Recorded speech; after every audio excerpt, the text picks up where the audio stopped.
Bonjour Luc. Bonjour Glenn. Alors déjà, merci de nous accueillir ici à Office et merci d'avoir accepté d'être notre guest pour cette interview. Donc après 2 décennies dans le monde de l'entreprise, moi je pensais qu'on peut apprendre beaucoup de choses de vous et parler d'entrepreneuriat avec vous pendant plusieurs heures.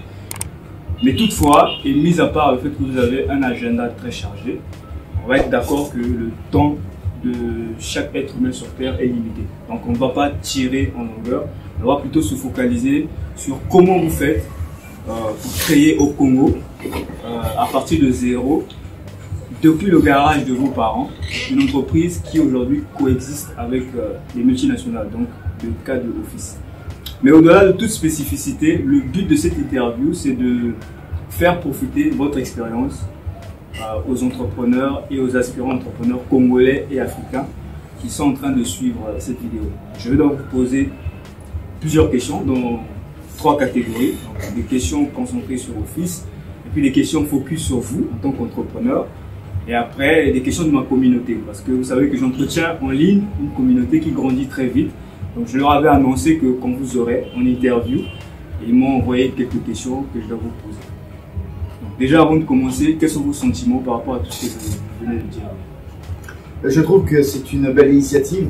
J'ai remarqué justement ce que vous faites sur Internet. J'ai trouvé que c'était original et les contenus originaux ne sont pas nombreux chez nous au Congo. Donc j'ai souhaité effectivement vous accompagner dans votre processus parce que ça me semble aller dans le bon sens et répondre à de nombreuses interrogations que beaucoup de jeunes peuvent avoir.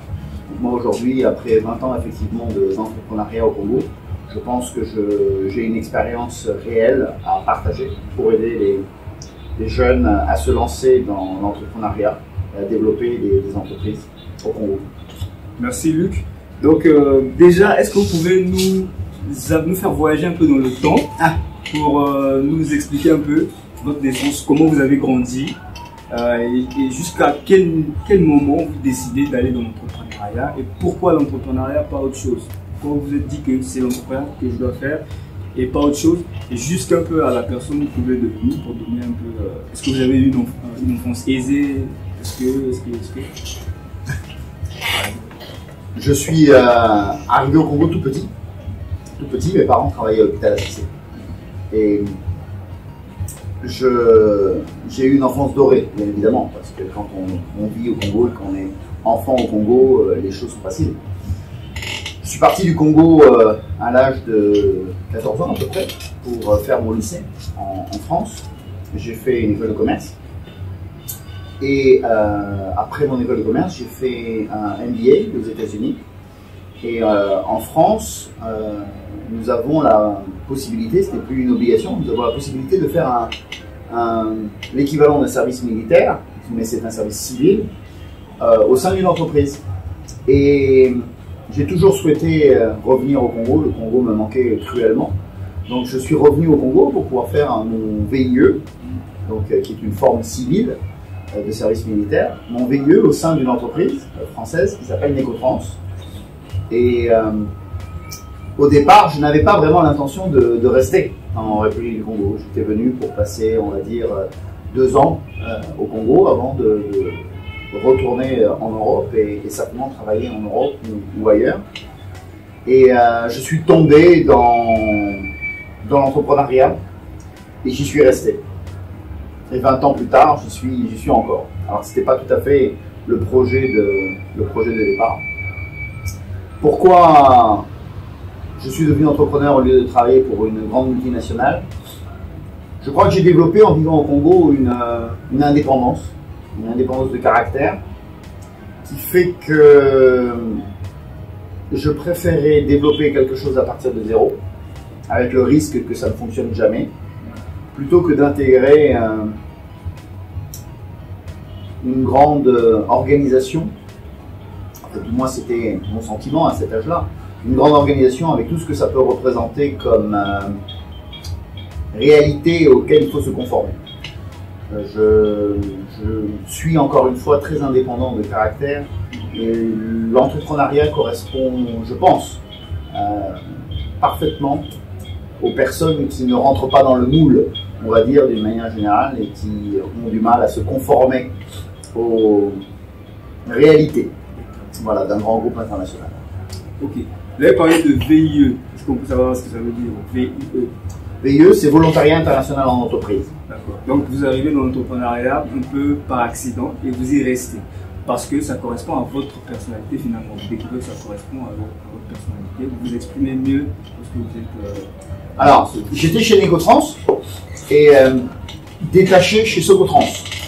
Et quand j'étais chez Socotrans, il y avait beaucoup d'ordinateurs qui tombaient en panne. Et je voyais ces ordinateurs qui étaient abandonnés dans un coin. Et je connaissais franchement pas grand-chose à l'informatique. Et je me suis passionné pour la chose, pour comprendre comment ces machines étaient faites, étaient assemblées. Et j'ai développé une réelle passion pour la micro-informatique, pour l'assemblage de micro-ordinateurs. Et j'ai commencé comme ça. J'ai commencé par faire un seul ordinateur à partir de 3 ordinateurs qui étaient défectueux, en récupérant la carte mère, le processeur, la carte graphique, le disque dur, et en faisant donc une unité centrale qui fonctionnait. Et il y avait une opportunité sur le marché, puisque les machines qui étaient proposées sur le marché ici étaient des machines qui étaient importées, qui étaient vendues entre 2 millions et 3 millions de francs CFA. Et moi, j'arrivais à, comme ça, reconditionner des machines localement et à proposer des machines à 200 000, 300 000 francs CFA. Et bien évidemment, c'était une époque où tout le monde avait besoin de micro-informatique. Donc il y a eu une demande très forte. Et à partir de là, je me suis dit, pourquoi ne pas faire venir de l'informatique reconditionnée? Puisque bien évidemment, je n'avais pas assez de machines localement pour pouvoir reconditionner ces machines. Donc j'ai commencé par faire venir des machines reconditionnées, ça s'appelle des machines d'occasion. Et on est arrivé comme ça à faire de l'assemblage de micro-ordinateurs. C'était une époque vraiment très excitante, très passionnante. J'étais extrêmement passionné par ce que je faisais. Et d'ailleurs, les notions de gestion d'entreprise, de rentabilité, n'étaient pas forcément essentielles à ce moment-là. J'étais presque tout seul en fait. Donc j'assemblais mes ordinateurs. Blue Ocean, comme on dit. Exactement. J'assemblais mes ordinateurs chez moi, pratiquement seul. Et je vendais mes machines, j'installais mes machines, comme un artisan qui fait son pain, sauf que moi je faisais les micro-ordinateurs. C'est une période extraordinaire de ma vie. Les plus belles années de ma vie professionnelle, c'était ces années-là, ces années de passion, sans aucune contrainte. En plus, je travaillais pratiquement de la maison, du laboratoire de prothèses dentaires de mon père. Donc je n'avais pas toutes les contraintes administratives que l'on peut connaître dans la vie d'une entreprise. Il n'y avait que du bon, c'était que la belle période, c'était vraiment l'extase. Puis bon, j'avais 25 ans, donc à 25 ans, tout est merveilleux. Ok, donc en quoi est-il vrai que vous partez de zéro pour créer votre entreprise? Et lorsque nous disons que votre entreprise coexiste aujourd'hui avec les multinationales, que doit-on comprendre? Qu'est-ce que l'auditeur qui nous suit doit comprendre par là? Je dis que je démarre de zéro parce que je n'ai pas de capital, je n'ai pas de prêt de banque, je n'ai pas de bureau, je travaille de chez mes parents qui me logeaient à l'époque, sur la Côte Sauvage. Et c'est vraiment le travail qui a permis de financer le développement de l'entreprise. Le travail, le fait de pouvoir avoir des clients qui nous fassent confiance dès le départ, qui achètent nos machines, et les marges qui étaient réalisées, qui ont permis de croître progressivement, de commencer à recruter. Ça a été une croissance qui a été organique. C'est-à-dire que pendant des années, nous n'avons pas du tout travaillé avec les banques. De toute façon, nous n'avons rien comme garantie qui aurait permis d'être financé, soutenu par les banques à cette époque-là. Donc ça a été une croissance qui a été véritablement organique, qui s'est faite à partir de notre chiffre d'affaires, de nos marges, de nos ventes. Et donc on a commencé avec la micro-informatique, après on s'est intéressé aux télécommunications, donc on a commencé à revendre les services d'un opérateur à l'époque, qui s'appelait Celtel. Et puis Celtel ne proposait que des services haut de gamme pour les entreprises. Et il y avait une époque où les gens voulaient Internet à domicile, les gens voulaient Internet à titre personnel, à la maison. Et il n'y avait pas véritablement d'offres. Donc on a commandé du matériel, on a essayé de monter des boucles locales radio. Et de fil en aiguille, on a développé un opérateur, un fournisseur d'accès Internet, qui était littéralement à la droite et à la gauche des opérateurs multinationaux. Jusqu'à ce que très récemment on cède cette activité à Vivendi, qui est arrivé donc au Congo pour faire de la fibre optique à l'abonné. et proposer des services Internet de grande qualité, des services très haut débit. Et on a donc cédé cette activité qui était notre activité Yatou, Yatou.com. Donc nous avons effectivement vécu à côté des multinationales. Nous étions chez les clients, nous proposions nos offres, tandis que les multinationales proposaient leurs offres. Donc nous avons effectivement, en ce qui concerne Internet, vécu aux côtés des multinationales. Nous avons été dans la compétition avec les multinationales et nous avons fait du bon travail, nous avons obtenu de bons résultats. Donc justement, avant d'être d'en arriver à être ce pionnier-là dans le monde de l'Internet, vous partez du garage de vos parents, vous assemblez les ordinateurs. Maintenant, comment ça se passe? Dites que c'était très facile parce que c'était il y avait de la demande.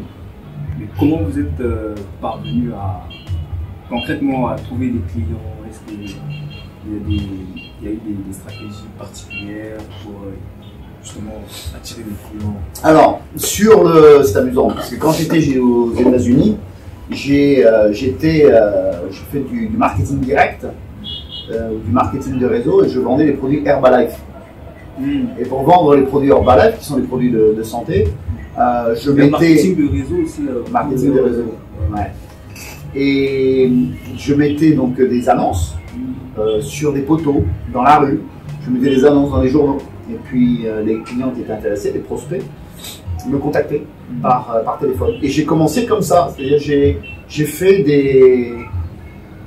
des flyers que j'ai déposés dans les secrétariats express, dans les petites entreprises. Au début, mes clients, c'était vraiment des tout petits clients. C'était des secrétariats express à l'époque où les gens faisaient des cartes de vœux, des cartes d'anniversaire sous Publishare. Ils avaient besoin d'un ordinateur avec une imprimante. On a commencé comme ça.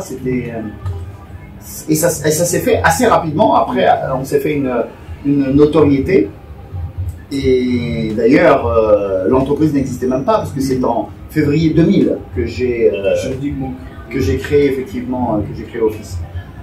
Avant, c'était une entreprise qui s'appelait PowerTech.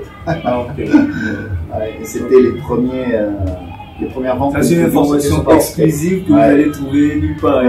PowerTech, effectivement. L'ancêtre de Office. Effectivement, c'est quelque chose que je n'avais jamais dit avant. Parce que c'est vraiment avant même c'est les balbutiements. Avant le début, avant le début dans les années 2000. Ça, on parle de 99. Avant de se constituer formellement autour d'une entreprise qui était donc une SARL, Société à responsabilité limitée, avec un capital de 1 million de francs CFA. Donc le strict minimum pour constituer une entreprise, une SARL, il faut aller 1 million de capital, et on a constitué une entreprise avec 1 million de capital. Donc déjà vous faites de la promo dans les médias, mais ça coûte de l'argent. Non, c'était pas dans les médias, c'était des affiches que l'on déposait dans les entreprises, des flyers. C'était des affiches que je collais sur les poteaux d'éclairage public, par exemple. Et mes clients au départ, c'était tous des particuliers. Hein. Il n'y avait pas de grande entreprise, il n'y avait pas de moyenne entreprise. Après, il y avait quelques clients qui m'ont fait confiance dès le départ, comme Sucotrans. D'autres clients que je connaissais à titre personnel qui m'ont fait confiance et qui ont commencé à commander effectivement des machines. C'est pour ça que pendant très longtemps, le nom de domaine de l'entreprise, c'était Office Computers. Office-computers.com, parce que le premier métier d'Office, ça a été d'assembler des micro-ordinateurs. Et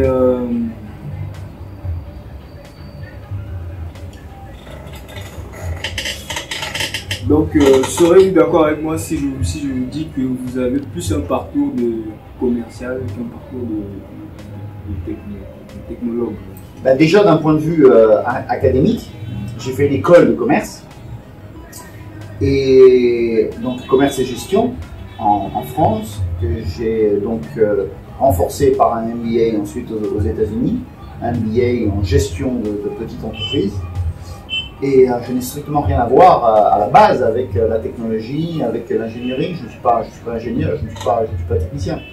Je suis effectivement donc beaucoup plus commercial marketing que technicien ou ingénieur. Donc on voit que vous êtes passé de cheminement de votre entreprise, vous commencez de zéro, Après, vos clients, c'est principalement des particuliers. Ouais. Et après, c'est échelonné. Après, vous passez aux entreprises. C'est comme ça donc un peu votre évolution. Mais si on prend la première année de votre entreprise, de 0 à 12 mois, quel a été votre chiffre d'affaires? Oh, c'était vraiment pas grand-chose. Je crois que la première année, en 2000, si je ne me trompe pas, on devait faire... en 2000, on a dû faire 40 millions de chiffre d'affaires, je crois. La première année? La première année, ouais. Ah ouais, c'est énorme. Bah, faut pas oublier que c'est du matériel qu'on vend, hein, donc le matériel quand même, ça va assez vite. Hein. Et avez-vous des moments Les chiffres d'affaires, c'est pas du résultat. Hein. Ok, c'est pas le le chiffre profit, d'affaires, c'est c'est pas le profit, c'est le chiffre d'affaires. le C'est le montant des ventes. J'ai jamais trop regardé, j'ai jamais mesuré le profit. Donc, avez-vous des moments clés, des moments de joie ou de frustration à partager tout le long du parcours que vous avez eu à faire? La joie, elle était quasiment totale les premières années. Parce que quand vous faites quelque chose qui démarre et que vous voyez que ça marche, et que vous avez des clients, et que vous faites des factures, et que vous voyez le chiffre d'affaires qui grandit, c'est des satisfactions, tout ça. Après, les frustrations, elles sont arrivées plus tard. Et ça fait partie de la vie des entreprises, hein, des frustrations avec les collaborateurs, des déceptions, des trahisons, et beaucoup d'actes de malveillance. Voilà.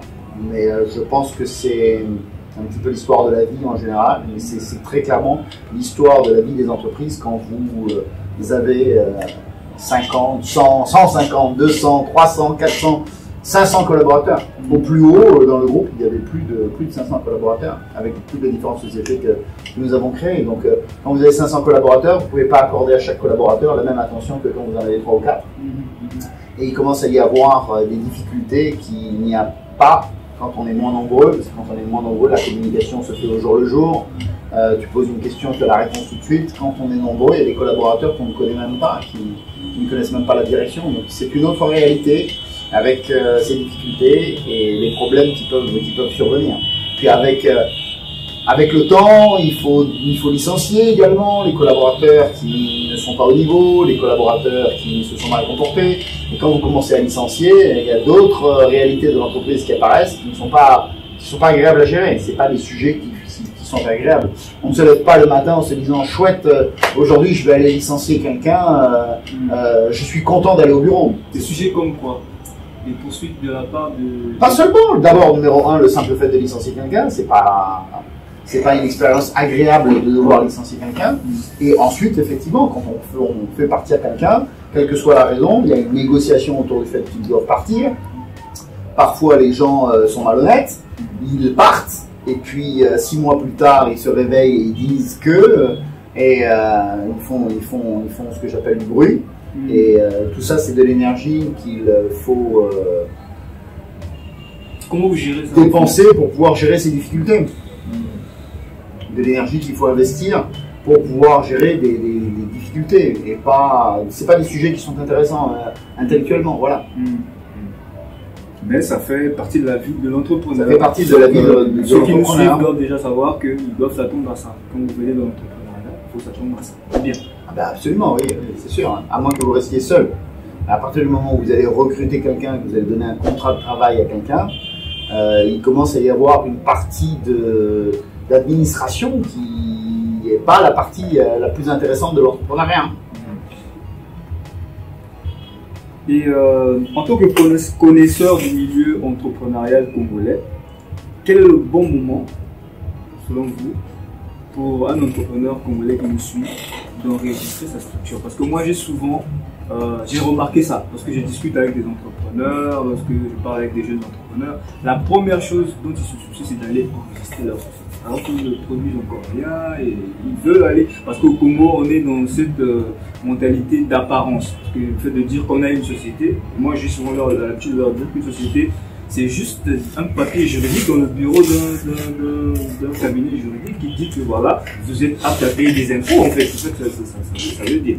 Donc, selon vous, tel que vous connaissez le Congo, qu'est-ce que vous pouvez dire aux entrepreneurs congolais par rapport à ça? Quel moment c'est mieux sécurisé pour eux d'aller sur son registre.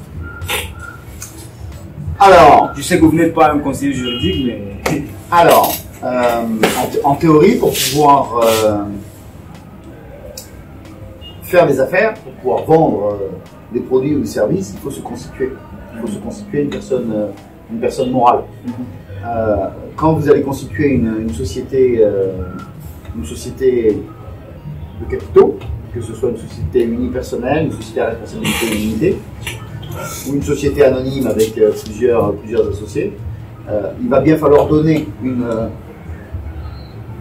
identité juridique à l'entreprise qui va permettre de s'adresser, c'est cette entreprise qui va s'adresser au marché, que ce soit des particuliers, que ce soit des entreprises.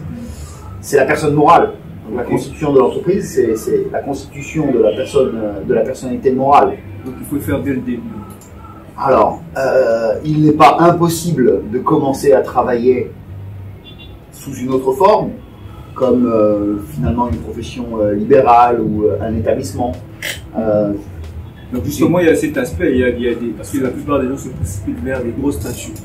Mais il faut quand même regarder, il y a des statuts plus légers. Il faut bien regarder ça. Bien sûr. En plus, aujourd'hui, en particulier, il y a le statut de l'auto-entrepreneur, qui est un statut qui est extrêmement léger et qui permet à toute personne de se constituer de manière très rapide un statut donc juridique qui n'est donc pas, ce n'est pas une société de capitaux, hein, c'est donc un individu, personne physique, qui va déclarer son statut d'auto-entrepreneur.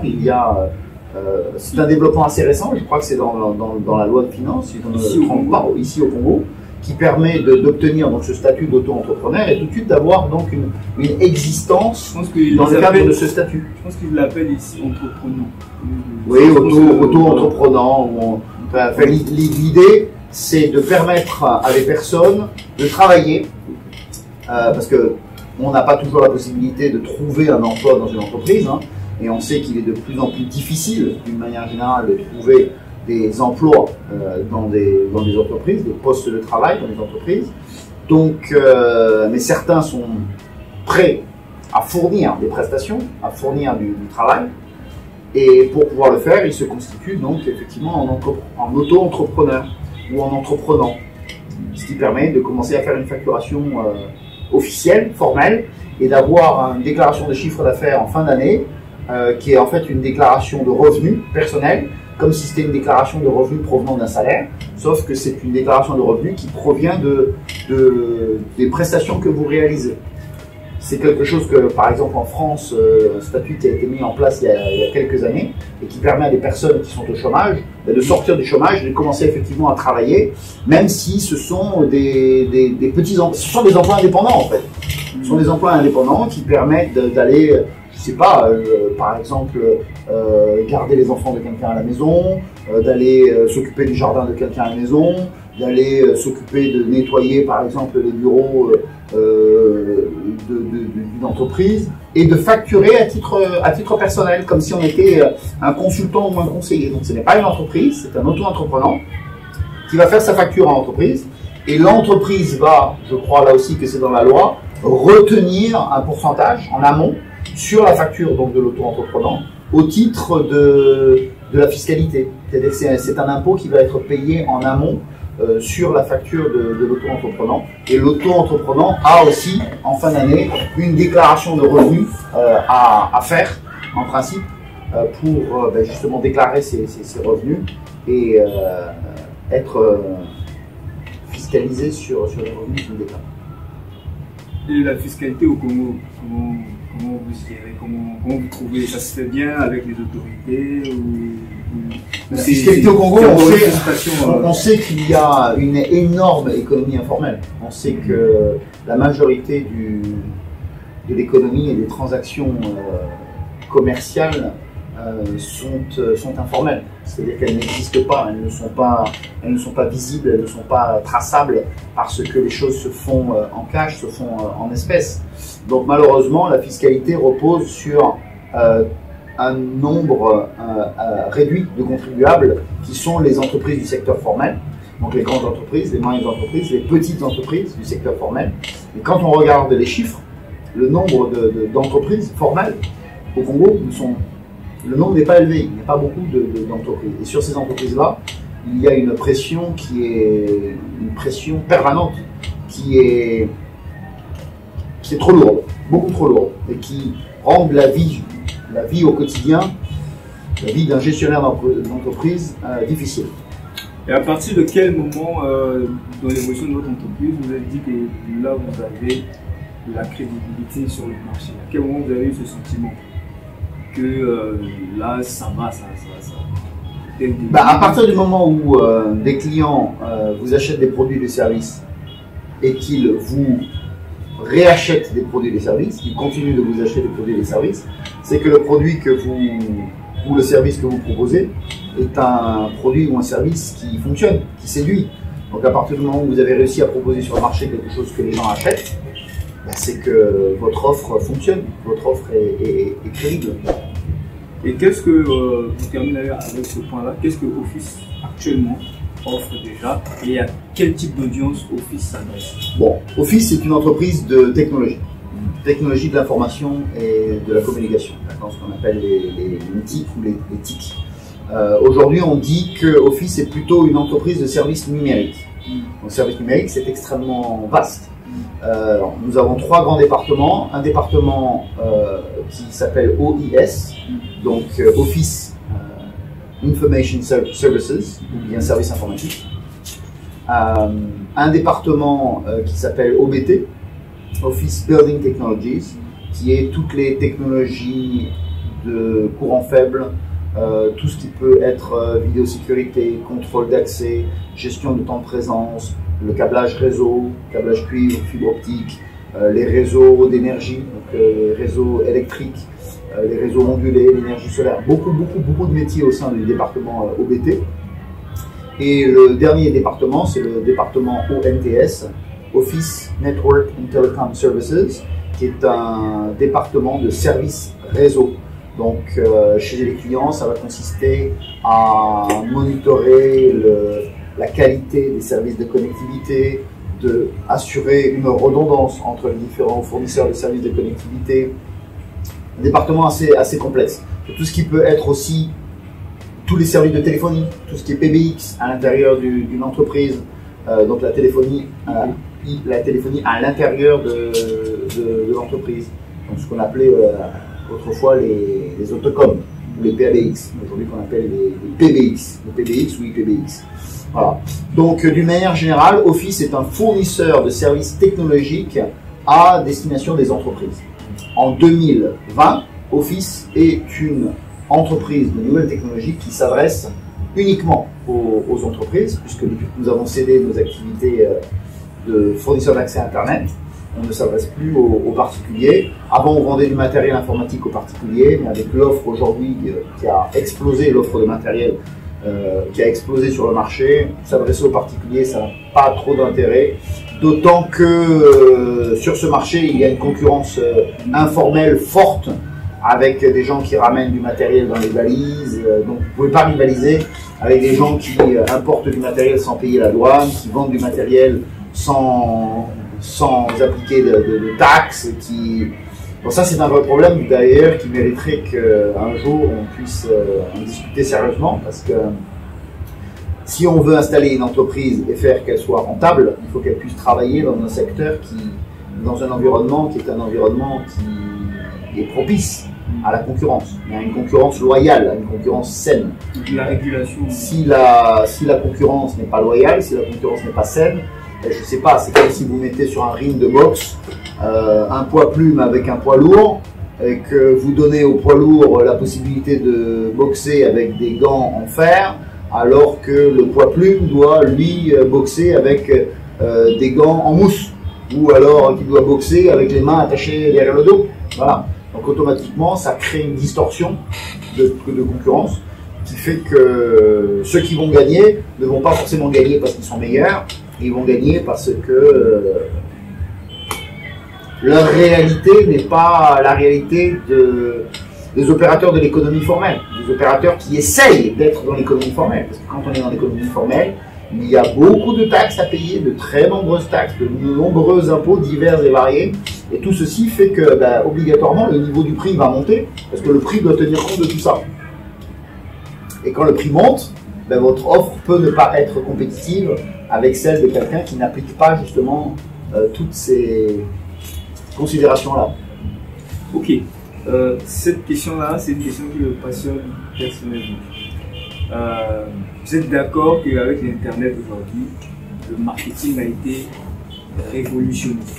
Aujourd'hui, partout dans le monde, on parle des réseaux sociaux.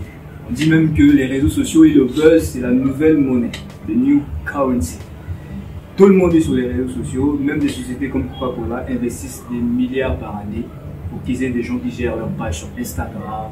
Aujourd'hui, on a même des stars comme Kim Kardashian qui sont connues pour rien, mais finalement qui apportent de la valeur au marché, parce qu'après, des personnes comme Kim Kardashian, c'est des gens qui sont payés jusqu'à parfois 400 000 $ pour poster, pour faire du marketing d'influence. C'est-à-dire que vous avez un produit et vous allez voir Kim Kardashian, elle va porter l'habit et elle va poster sur son Instagram et elle est payée.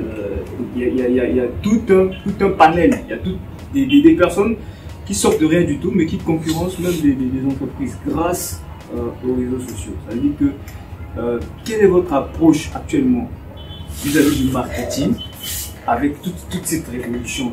Est-ce que vous êtes encore en marche? Est-ce que vous investissez déjà là-dessus? Alors, tout le monde n'a pas la chance d'être Kim Kardashian. Donc, si vous ou moi allons sur Internet, créer une page Instagram et qu'on propose de mettre en avant les produits des grandes marques, les grandes marques ne vont pas s'intéresser à vous et à moi. Donc, c'est des choses qui sont valables dans des environnements très développés où il y a des marchés qui sont très larges. Tout ce qui se fait aux États-Unis ou en Europe n'est pas obligatoirement valable ici, chez nous. C'est-à-dire que les modèles économiques qui existent en Europe ou aux États-Unis autour des réseaux sociaux ne vont pas obligatoirement fonctionner ici au Congo. Ceci étant dit, il est clair que le marketing digital, autour du marketing digital et tous les outils du marketing digital, il est clair qu'il y a des opportunités qui sont extraordinaires pour des entrepreneurs qui veulent faire connaître leur offre de produits ou de services à une clientèle qui est la leur sur leur marché, à une cible qui est la leur sur leur marché, à moindre coût. Parce que c'est quand même ça que nous offrent des outils comme Facebook, Instagram, WhatsApp, Google. C'est la possibilité finalement de se constituer une offre et de pouvoir publier cette offre sans avoir à investir dans un magasin, sur une artère principale, avec tout ce que ça va représenter comme frais, comme investissement, comme charge. Là, vous avez la possibilité de tout de suite faire connaître votre offre en étant chez vous, en ayant donc zéro charge, ou presque, et donc de vous adresser à un marché régional ou international. Si vous avez un produit fabriqué au Congo qui est un produit très original, il suffit de le faire savoir sur les réseaux sociaux et vous allez avoir des gens du bout du monde qui vont vous contacter parce qu'ils souhaiteraient acquérir votre produit local. Et ça, c'est une opportunité qui est effectivement exceptionnelle pour tous les aspirants entrepreneurs qui ont des idées, qui ont des services à proposer, qui ont des produits à proposer et qui vont pouvoir très facilement le faire connaître, le faire savoir à la planète entière. Ok, donc en ce qui concerne la constitution de vos équipes, les recrutements, quelles sont les qualités les plus importantes que vous regardez chez une personne avant de décider que cette personne peut faire partie de votre équipe? Est-ce qu'il y a un processus propre à vous que vous avez développé au cours de votre expérience, ou est-ce que... Aujourd'hui, je ne gère plus le recrutement des collaborateurs puisque la société a un directeur général et une direction des ressources humaines. Il y a des points sur lesquels nous sommes intransigeants. L'honnêteté est le premier des points fondamentaux. On veut des collaborateurs qui soient honnêtes. On peut ne pas être d'accord sur tout, mais il faut qu'on communique, il faut qu'on se dise les choses. Donc, il faut être honnête intellectuellement et il faut être honnête par rapport à tout ce qui peut concerner l'argent du management. Il y a eu beaucoup de problèmes autour des questions d'argent, avec beaucoup d'affaires qui nous ont coûté très cher. Donc l'honnêteté, c'est le point fondamental de la construction, en fait, la base sur laquelle vous allez poser justement votre construction. L'honnêteté, ensuite l'intelligence. Il faut des collaborateurs qui sont intelligents. On ne cherche pas forcément le diplôme, mais on part du principe que si quelqu'un est intelligent, c'est-à-dire qu'il est curieux intellectuellement et qu'il veut apprendre, il va apprendre. Et ça, c'est certainement l'essentiel. Et travailleur, honnête, intelligent et travailleur. À partir du moment où on a ces qualités-là réunies, on est capable d'obtenir des résultats de qualité durablement.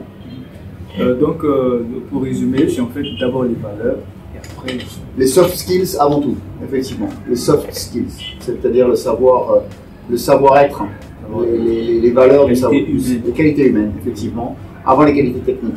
Si vous avez une qualité technique mais vous n'avez pas les qualités humaines, il nous est arrivé d'ailleurs de recruter des personnes qui avaient les qualités techniques mais qui étaient nulles en qualité humaine.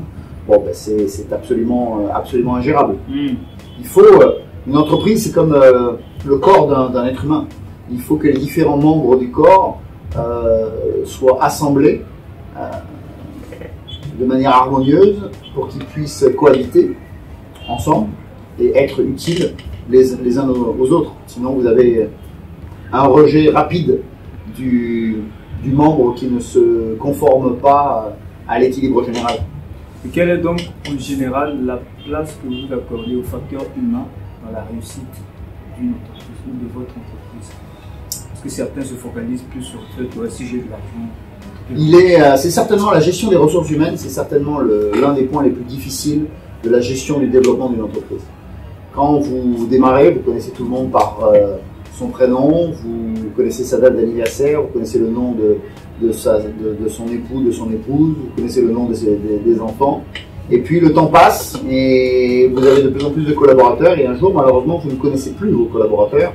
Et c'est là, comme je le disais tout à l'heure, qu'il commence à y avoir effectivement des problèmes.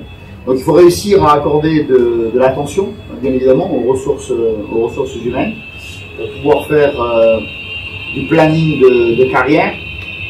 Et ça, ce sont des sujets, quand on est justement une petite entreprise, quand on est dans l'entrepreneuriat, c'est des sujets qui ne sont pas forcément automatiques, c'est des sujets qui ne sont pas tout à fait naturels. Des choses par contre que les grandes entreprises savent faire, parce qu'elles sont constituées autour de départements de ressources humaines, avec des techniciens des ressources humaines. Mais quand on fait de l'entrepreneuriat, ces sujets-là, on a tendance à les négliger, parce qu'on se focalise sur la production, sur la rentabilité, on néglige les ressources humaines et en général, on finit par en payer le prix. Donc c'est une erreur. C'est une erreur, clairement. Clairement, il faut faire très attention aux ressources humaines. Et je vous dis ça au moment où hier, justement, nous avons organisé un pot avec nos collaborateurs à l'occasion des fêtes de fin d'année. Ce sont des moments où on se retrouve, ce sont des moments qui sont importants parce que ça crée du lien entre les individus. Et on se rend compte que l'être humain a besoin fondamentalement de cette proximité, de cette chaleur humaine, d'être proche. Il faut qu'on en soit proche les uns des autres pour être capable de se comprendre et pour être capable de travailler ensemble. Okay. Et au moment où nous parlons, quelles sont les perspectives et objectifs de Office? Et quels sont les grands challenges que vous avez actuellement? Après avoir cédé notre activité donc, de fournisseur d'accès Internet, Yatou.com, c'est un gros morceau à digérer. Hein. C'est une étape, c'est une transformation qui est lourde. On passe donc de plus de 500 collaborateurs à aujourd'hui 130 collaborateurs et on devient une entreprise de services numériques. Donc on n'est plus un fournisseur d'accès Internet, on n'est plus un opérateur de télécommunications. Donc aujourd'hui, notre métier, c'est d'intégrer les produits et les services d'éditeurs, de constructeurs, d'opérateurs pour pouvoir proposer des solutions complètes, packagées à nos clients entreprises, faire en sorte que les clients n'aient qu'un seul interlocuteur auquel s'adresser, qui va fournir une solution complète, qui fonctionne, la maintenir en état de fonctionnement et assurer un support autour des besoins du client quand ces solutions ne fonctionnent plus, dans tous les domaines qui sont les nôtres. Et le challenge, c'est quoi? réellement le challenge? C'est quoi? Ben, le challenge, c'est d'apprendre à être une petite entreprise quand on a été une grande entreprise. Redevenir petit, avec tout ce que ça peut apporter d'avantages et tout ce que ça peut apporter d'inconvénients. Bien évidemment, quand on est plus petit, on n'a pas les moyens de la grande entreprise. Hein. Le chiffre d'affaires n'est plus le même. Quand vous cédez une partie importante comme ça de votre activité, ben, vous revenez à un niveau d'activité qui est plus réduit. Donc automatiquement, vous n'avez pas les mêmes marges de manœuvre. Et le pilotage aujourd'hui, le pilotage financier, par exemple, en 2020, va être quelque chose de fondamental pour l'entreprise. Alors que ça n'avait pas forcément été, on va dire ces dernières années, ça n'avait pas forcément été l'essentiel de notre attention. Mais aujourd'hui, en période de crise, en particulier, il faut faire très attention. Faire très attention à ses produits, à ses marges et à ses charges. Sans quoi, quand il n'y a plus de cash dans une entreprise, c'est la fin de l'histoire. Hein. Quand il n'y a plus de cash, qu'est-ce qu'on peut conclure? Est-ce qu'on peut dire que la solution, c'est justement, est-ce que c'est de faire plus de marketing pour attirer plus de clients? Est-ce que c'est quoi? Comment on gère? Vous pouvez pas créer des affaires au milieu de nulle part, seul au milieu du désert. Pour faire des affaires et pour développer une entreprise, il faut qu'il y ait une offre. Il faut qu'il y ait une demande. Il faut que l'offre et la demande se rencontrent. Donc ça veut dire que la demande d'abord doit exister pour le produit ou les services que vous proposez. Et il faut que la demande soit en mesure de payer. Quelle est la situation dans votre cas?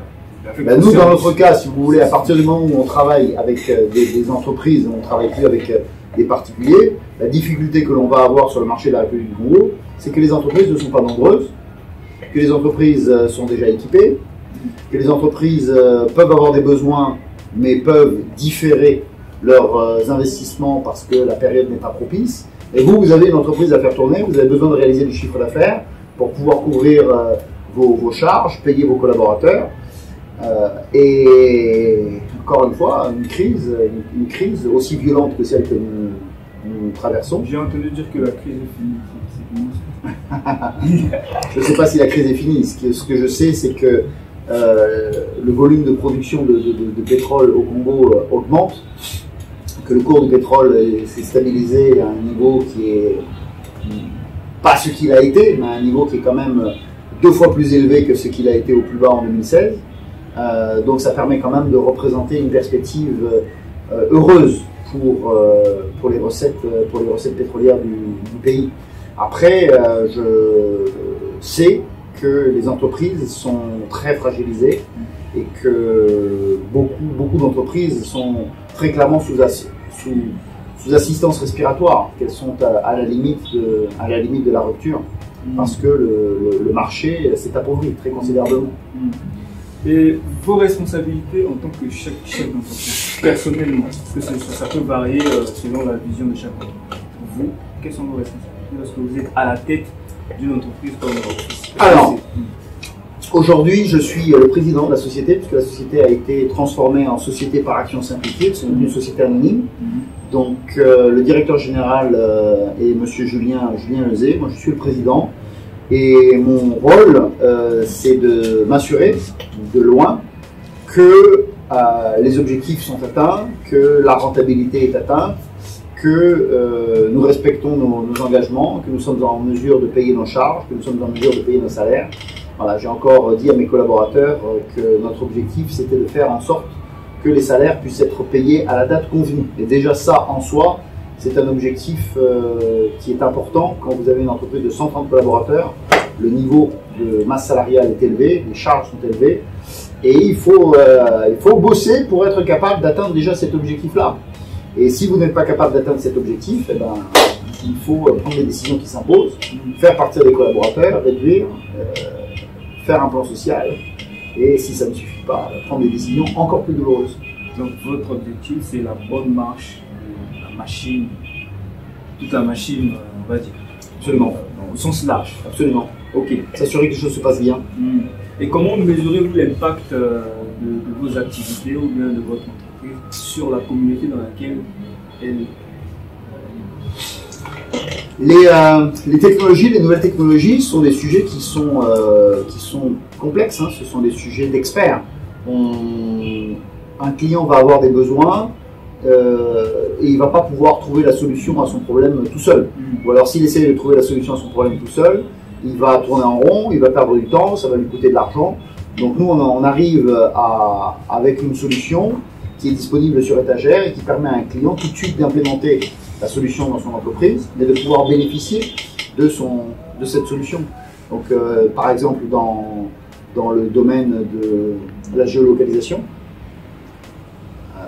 une entreprise qui va équiper ses flottes de véhicules de géolocalisation, que ce soit pour faire du transport de passagers entre Pointe-Noire et Brazzaville, que ce soit pour faire du transport de marchandises, va avoir tout de suite des informations essentielles à la bonne gestion de son entreprise, que ce soit les raisons de sécurité ou de sûreté, pour savoir que les chauffeurs des véhicules conduisent à une vitesse qui est la vitesse appropriée par rapport à la route entre Pointe-Noire et Brazzaville, pour éviter les accidents, pour éviter les risques qu'il y a autour du trafic sur la route entre Pointe-Noire et Brazzaville. On sait qu'il y a eu des accidents mortels, peut-être parce que les chauffeurs conduisaient trop vite par rapport à la chaussée, par rapport aux véhicules qu'ils utilisent. Donc la géolocalisation va permettre par exemple de voir en temps réel à quelle vitesse les véhicules se déplacent. On a la traçabilité du trajet qui a été effectué par un véhicule dans une journée. On sait combien de kilomètres ont été parcourus. Donc ça permet aussi de suivre la consommation de carburant et de s'assurer que c'est en phase avec les informations qui sont remontées par la comptabilité en termes de dépenses de gasoil et les factures que l'on reçoit de la part de différentes stations-service pour s'assurer que l'on n'a pas de vol de carburant, de coulage. Tout ça sont des solutions qui sont très très importantes. Donc nous on apporte ces solutions aux entreprises. Eux n'ont à s'occuper de rien. Ils bénéficient juste des avantages de la solution. Donc dès qu'on met en place la solution, ils tirent un bénéfice, un profit de la solution qui a été installée. Office dans 10 ans. Vaste question, Office dans 10 ans. C'est les métiers que nous développons aujourd'hui sont des métiers qui n'existaient pas pour certains il y a 5 ans. Quand vous êtes dans les nouvelles technologies, vous êtes dans l'innovation, vous développez de nouveaux services, de nouveaux concepts. Donc nous n'avons pas toujours fait, par exemple, de la radiocommunication.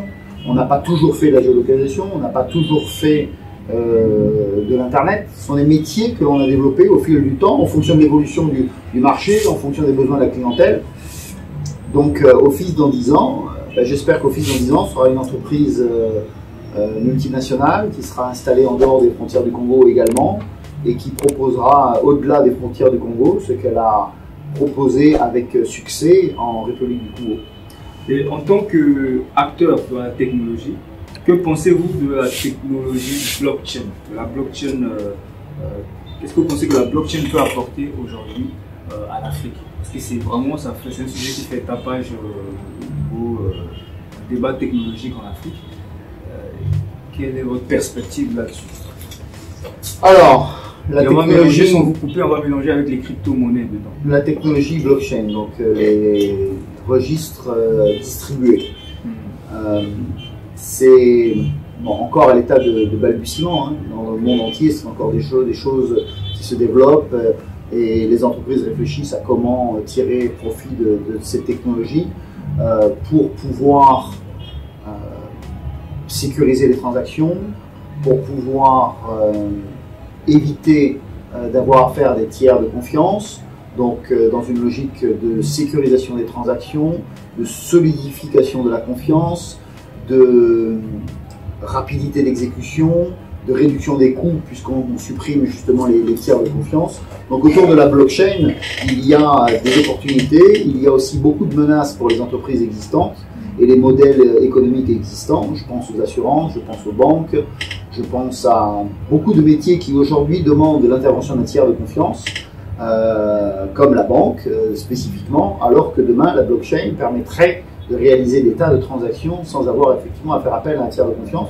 Je pense que la blockchain pour nos pays est une opportunité pour justement répondre aux besoins de traçabilité des transactions et de formalisation des transactions et de suivi des transactions. C'est-à-dire pour faire entrer une économie qui est essentiellement informelle dans un monde formel avec de la traçabilité. Quand on parle par exemple de mobile money, porte-monnaie électronique, ça va dans le sens, pas la blockchain, mais ça va dans le sens d'une formalisation des transactions. Donc plus il y aura d'économie formelle, plus il y aura de traçabilité des transactions, plus on aura une compréhension de la richesse qui est véritablement produite à l'intérieur d'un pays, plus on pourra élargir l'assiette fiscale pour qu'un plus grand nombre de personnes puissent contribuer à l'effort fiscal, pour que ce ne soit pas toujours les mêmes opérateurs et toujours les mêmes acteurs qui payent l'impôt. Et on sait bien que sans impôt, il est difficile de constituer les budgets qui permettent à un État d'exécuter sa politique pleinement. Donc on va dire que, comme tout le monde, on regarde avec beaucoup d'attention tout ce qui se passe autour de la blockchain et de toutes ces technologies passionnantes qui sont en train d'émerger. Avez-vous d'autres entreprises à part Office? Oui, alors il y a des entreprises que l'on a constituées, que l'on a fermées, parce que le contexte n'était pas favorable, parce que la concurrence n'était pas favorable, parce que l'idée était bonne il y a 10 ans, mais n'est plus bonne aujourd'hui. Donc il y a des entreprises que nous avons fermées, il y a d'autres entreprises que nous ouvrons, que nous créons. À côté d'Office, on a une entreprise qui s'appelle Somedia, qui est une entreprise qui fait dans tout ce qui est communication urbaine, donc sur les panneaux d'affichage à l'intérieur des villes, à Pointe-Noire, à Brazzaville, à Dolisie. Et on fait également du marketing digital, donc on fait de l'animation de réseaux sociaux. Nous animons par exemple toute la communication de la Congolaise de route, LCR. Donc vous verrez sur LinkedIn, sur Facebook, le travail que nous faisons avec la LCR. Voilà, ça ce sont des métiers qui sont des métiers d'avenir, des métiers qui n'existaient pas il y a quelques années.